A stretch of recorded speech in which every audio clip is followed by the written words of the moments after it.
Hello, everybody. Mr. Ribot here. Today we're going to do topic 1.8, rational functions and zeros. So just recall, rational function is the ratio of two polynomial functions, so fractions. And then we're also going to look into having those and do some inequality work, which we did with polynomials. It's just now with rationals, so it's a little extra, little bit extra steps. Okay, so there's two important things that rational functions have. So the key here is that we have no common factors, right? So that right there means that we've simplified this rational function as much as we can. And if they do have common factors, then we have to worry about it, but that'll come later on. So f of x has zeros when your numerator is equal to 0.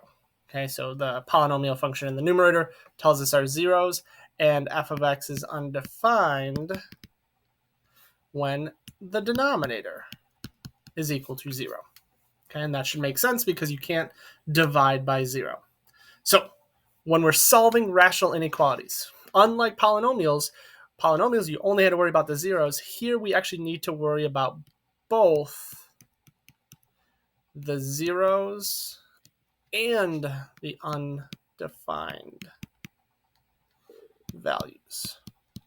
Okay, so now this next part is just kind of the steps. We're going to do an example, so don't worry. If you're like, I don't get this part, you'll kind of see it in the example we're going to do. So make sure the inequality has 0 on the other side. So it's got to say less than 0, greater than 0, less than or equal to 0, or greater than or equal to 0. If it's not 0, you got to make it 0 by subtracting things over or adding things over if they're negative. And then once you have 0, you want to make sure it's just one single fraction. Okay, if there's some like a fraction plus something, get a common denominator, combine them so it's one fraction. Then set the numerator and denominators equal to 0 because you need those numbers, and most of the time you're going to find those numbers by factoring. Okay, then we're going to create a sign chart just like we did for polynomials with all of the information we did in step 3. Then we're going to make a note of where the denominator was 0 because those we will never include. Okay, and then we're going to test values, and we are just seeing are they positive or negative values, right? Negative function values in each of the intervals between our important points, and then interpret the sign chart based on the question. Okay, and then we want to write an interval notation. It's usually easier, and think about our endpoints, so whether parentheses or square brackets. So let's go to this very first example here. I'm going to zoom in a little bit. All right, so first thing here, we have a 0 on the right side. Check. We're now also, it doesn't hurt to look here. We want positive or 0, right? So that's what that's telling us, that greater than or equal to 0, we want positive or 0 as our answer. Okay, so we're going to go ahead. Nice thing is I already one fraction, so we don't have to worry about that. Now we're going to go ahead and solve the numerator. So x minus 2 equals 0. Oh, nice, easy solve. So this is a 0. Okay. Then we're going to do the same thing for the denominator. Now the denominator is already factored. So that means I'm going to just set each factor equal to 0 because that's how I would solve that. And hey, look at this. Really nice. X equals -6 and x equals 3. So those are undefined values. So I'm going to just mark them with a UD. All right, so now I'm going to go and do my sign chart. So I'm going to go ahead and put the 3 numbers on a number line. And it is a number line, so you should put them in order, not the order you solve them in. Okay, right? So -6, 2, 3. Then I'm going to go ahead and choose a number. Oh, and actually, before I get too far, I'm going to mark a UD and a UD. Okay, right? So we have undefined for -6, undefined for 3.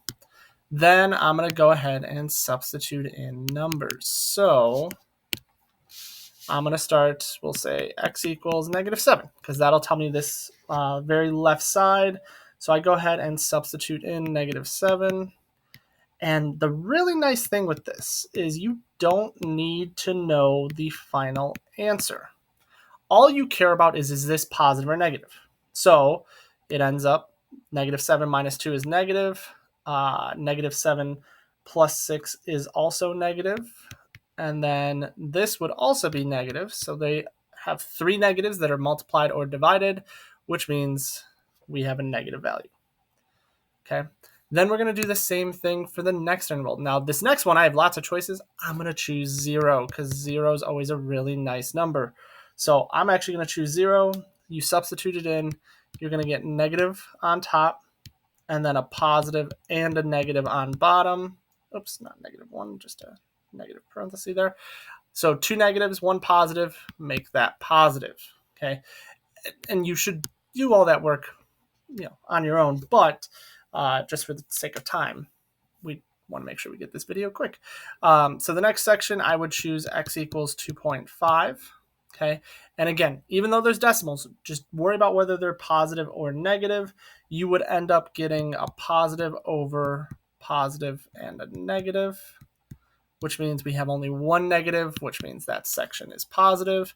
And the last one, I would choose like 4. Okay. And when you do this one, you actually get that everything is positive, which means this answer is positive. Ooh, I'm sorry. Quick mistake. Mistakes happen. That's 1 negative sign. I think I said 2. And so that means this would actually be negative. So if you caught that mistake, good job. And then once we have this, we go back and we say, oh, we want positive answers and zeros. So we want the 2 intervals here and here, but we do not include undefined values. So -6 is a parenthesis, 2 is a 0, 3 undefined, and then infinity is always parenthesis. Okay, so right there is our answer. All right, so thanks for watching. Have a good day.